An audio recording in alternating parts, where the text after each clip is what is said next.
The Groups tab allows you to manage a set of public and private groups and allow users to follow any public group.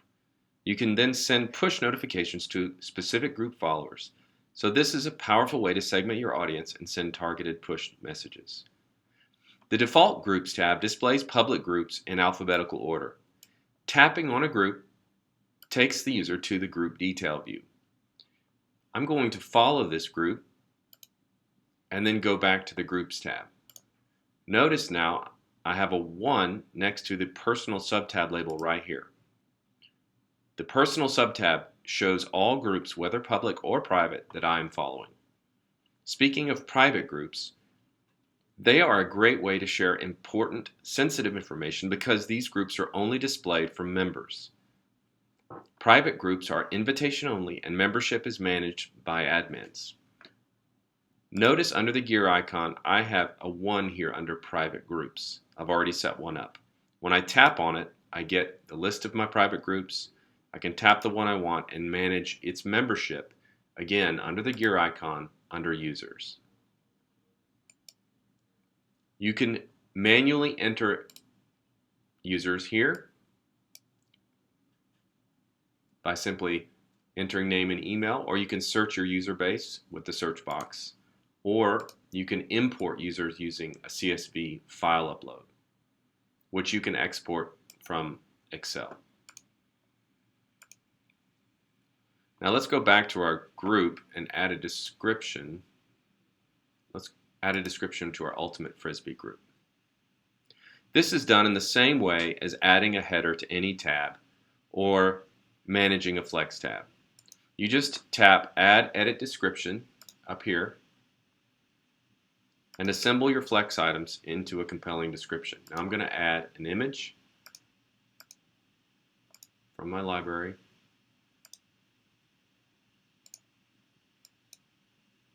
And I will add a text block with some text describing my group and telling people why they should join it.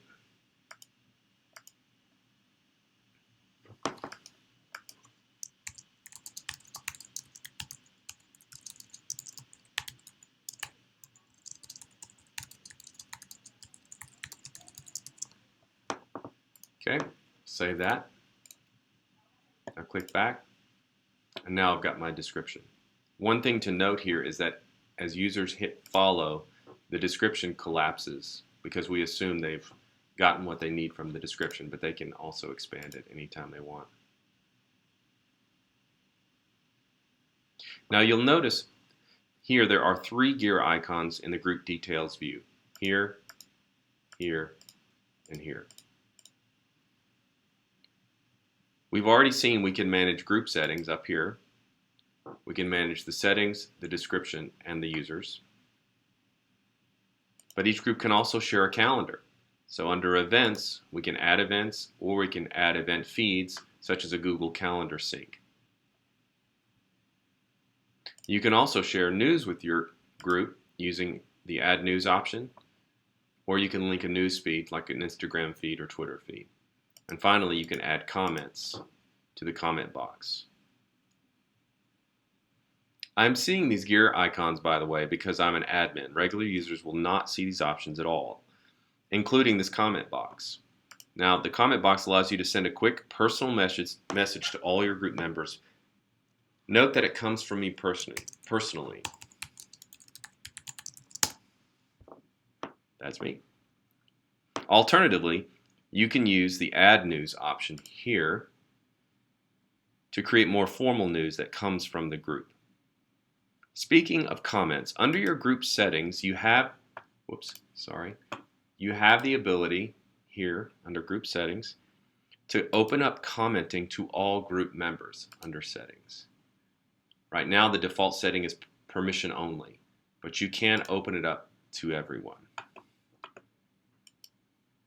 But remember that any comment posted to the group sends a push notification to all followers.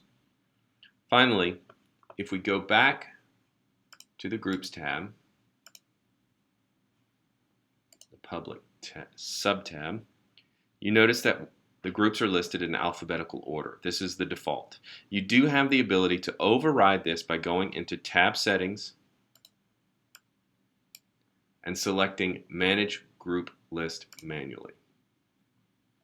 Let me save that. What it does is just basically hide the list and just display the header content that you manage manually. So now I can go into Add Edit Header Content, and I can add, let's say, a grid item with a nice photo of my Frisbee. Name it Ultimate Frisbee or whatever I want. Whoops. And then I link it using this call to action. Now this is an in-app destination. I'm going to set the destination, go to the Groups tab up here and find it. Save it. And now you have a more photo-centric look to your Groups tab.